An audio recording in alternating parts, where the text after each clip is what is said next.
ప్రపంచ కప్ క్రికెట్లో అద్భుత విజయాలు సాధించిన పురుషుల జట్టు, మహిళల అంధుల టీంను నీతా అంబానీ సత్కరించారు. రిలయన్స్ ఫౌండేషన్ ఆధ్వర్యంలో యునైటెడ్ ఇన్ ట్రయంఫ్ పేరిట జరిగిన కార్యక్రమంలో నీతా అంబానీ పాల్గొన్నారు. భారతదేశాన్ని, భారతీయుల హృదయాల్ని క్రీడలు ఏకం చేస్తున్నాయని ప్రత్యేకంగా ప్రశంసలు కురిపించారు.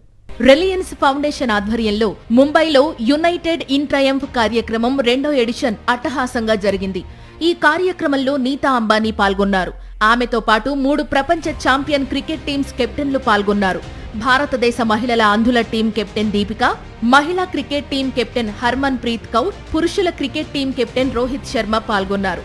ఇలా మహిళల క్రికెట్ టీం, మహిళల అంధుల క్రికెట్ టీం, పురుషుల క్రికెట్ టీమ్స్ ఒకే వేదికపైకి రావడం ఇదే తొలిసారి. ఇలాంటి ఓ ప్రత్యేకమైన సందర్భంతో నూతన సంవత్సరాన్ని ఆరంభించడం చాలా ఆనందంగా ఉందన్నారు నీతా అంబానీ. క్రీడాకారులు జస్ప్రీత్ బుమ్రా, సూర్యకుమార్ యాదవ్, స్మృతి మంధానా, జెమిమా రోడ్రిగ్స్, గంగా కదన్తో పాటు క్రికెట్ దిగ్గజాలు సచిన్ టెండూల్కర్, సునీల్ గవాస్కర్, రవిచంద్రన్ అశ్విన్, ఒలింపిక్స్, పారా ఒలింపిక్స్ దిగ్గజాలు మురళీకాంత్ పేట్కర్, దీపా మాలిక్ తదితరులు ఈ కార్యక్రమంలో పాల్గొన్నారు.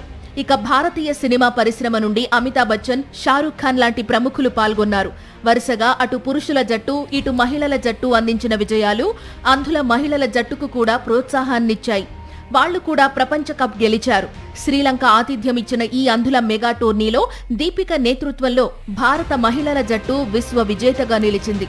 యునైటెడ్ ఇన్ ట్రయంఫ్ కార్యక్రమం కేవలం విజయోత్సవాలను జరుపుకోవడానికి మాత్రమే కాకుండా క్రీడలకు మరింత ప్రోత్సాహం అందించేలా, భారతీయుల్లో ఐక్యత పెంపొందించేలా రూపొందించారు. భారతీయ క్రీడా పయనానికి ప్రతీకగా నీతా అంబానీ ఈ కార్యాచరణను రూపొందించారు. నీతా అంబానీ నేతృత్వంలో యునైటెడ్ ఇన్ ట్రయంఫ్ కార్యక్రమం 2వ ఎడిషన్ విజయవంతమైంది.